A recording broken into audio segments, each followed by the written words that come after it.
Oke, masih dengan Profesor Kardus, tak berijazah tapi jenius. Diamond atau berlian. Siapa yang tak tergila-gila dengan berlian, terutama para kaum hawa. Berlian adalah batu mulia yang telah dipuja-puja sejak ribuan tahun lalu sebagai simbol keindahan, strata atau kelas sosial dengan nilai ekonomis yang tinggi. Karena itulah, hanya orang-orang tertentu, para bangsawan, kaum borjuis, dan sosialita yang dapat menjangkaunya. Karena faktanya, selain keindahan dan faktor kelangkaan, juga membuat nilai sebuah berlian sangatlah tinggi, bahkan jauh lebih tinggi daripada emas. Diketahui, berlian yang ada saat ini terdiri dari dua jenis, yakni berlian murni yang tercipta secara alami dalam perut bumi selama miliaran tahun, dan yang kedua, berlian sintetik yang dibuat di laboratorium melalui proses reaksi kimia. Ya, dalam konten sebelumnya, Profesor Kardus juga telah mengulas proses terbentuknya berlian alami di perut bumi yang memerlukan waktu hingga ratusan juta bahkan miliaran tahun, di mana berlian alami terbentuk di kedalaman bumi atau di mantel bumi dari kedalaman 150 hingga 400 km. Bahkan ada beberapa berlian alami yang terbentuk di kedalaman hampir 1000 km dengan suhu yang super panas, rata-rata dari 900 hingga 1500 derajat Celcius. Berlian tercipta dari unsur karbon atau granit, terkadang bercampur dengan boron. Unsur-unsur tersebut kemudian terkompresi atau mengalami tekanan dan pengaruh termal dari perut bumi selama miliaran tahun, yang kemudian merubah struktur atomnya menjadi lebih padat, keras, dan sangat kokoh.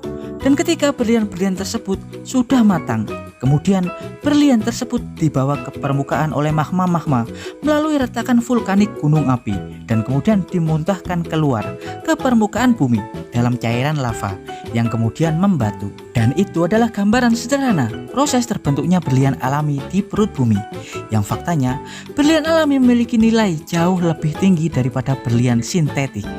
Tapi yang akan Profesor Kardus bahas kali ini adalah proses penciptaan berlian sintetik di laboratorium melalui beberapa metode. Dan sebelum Profesor Kardus mengulasnya, jangan lupa like dan subscribe di channel Profesor Kardus. Tak berijazah tapi jenius, untuk mendapatkan informasi dan notifikasi terbaru dari sudut-sudut bumi dan sudut-sudut alam semesta lainnya. Sintetik diamond atau berlian sintetik. Berlian sintetik di sini bukan seperti berlian-berlian yang terbentuk dari kaca atau plastik. Berlian sintetik tersebut memiliki struktur serupa yang terbuat dari bahan atau unsur yang sama seperti karbon atau grafit, yang juga dibuat dengan proses pemanasan dan kompresi tingkat tinggi layaknya berlian alami dari perut bumi. Berlian sintetik juga memiliki struktur atom yang sama, juga bersifat padat dan super keras. Tapi bedanya, berlian sintetik tidak terbentuk selama miliaran tahun di perut bumi, karena berlian sintetik dibuat menggunakan teknologi canggih dalam laboratorium yang cukup singkat. Teknologi berlian sintetik diketahui telah dimulai di era 40-an, terutama oleh ilmuwan-ilmuwan dari Amerika Serikat, Uni Soviet, dan Swedia. Dan pada era saat ini diketahui ada 3 metode yang umum digunakan untuk menciptakan berlian di laboratorium. Yang pertama adalah teknologi SPST atau HPHT, High Pressure High Temperature, atau tekanan dan suhu tinggi.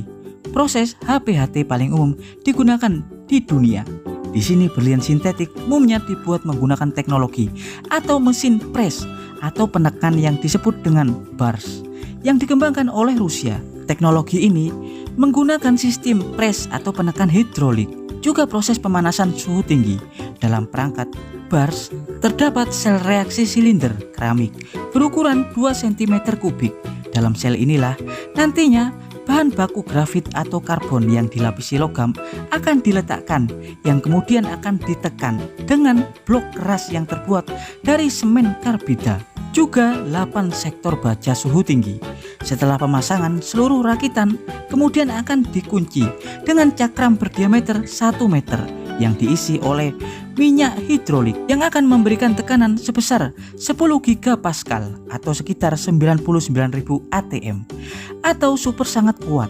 Saat panas dinyalakan hingga bersuhu 2500 sampai 3000 derajat Celcius. Proses ini akan menggunakan daya hingga 2 kW per jam. Selanjutnya, logam cair akan melarutkan sumber karbon dan akan mengendap.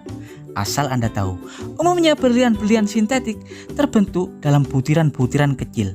Umumnya berlian sintetik dengan berat 6 karat atau sekitar 1,29 gram, umumnya terbentuk dalam tempo 100 jam.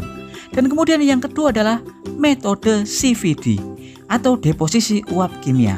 Metode ini menumbuhkan berlian dari campuran gas dan hidrokarbon. Proses ini diketahui tidak perlu menggunakan proses kompresi atau tekanan tinggi. Proses ini akan memasukkan berbagai gas pembentuk karbon seperti metanat dan hidrogen, karena karbon sendiri mengandung metanat dan hidrogen ke dalam ruang dan memberi energi pada gas-gas tersebut yang akan dipanaskan pada suhu sekitar 800 hingga 1200 derajat Celcius, hingga gas-gas tersebut akan terionisasi secara kimiawi. Pemanasan dan pemberian energi seperti menggunakan gelombang mikrofilamen panas, laser atau berkas elektron dapat menumbuhkan bubuk berlian hingga butiran berlian sintetik. Dan yang ketiga adalah metode detonasi bahan peledak. Sebenarnya metode ini jarang digunakan.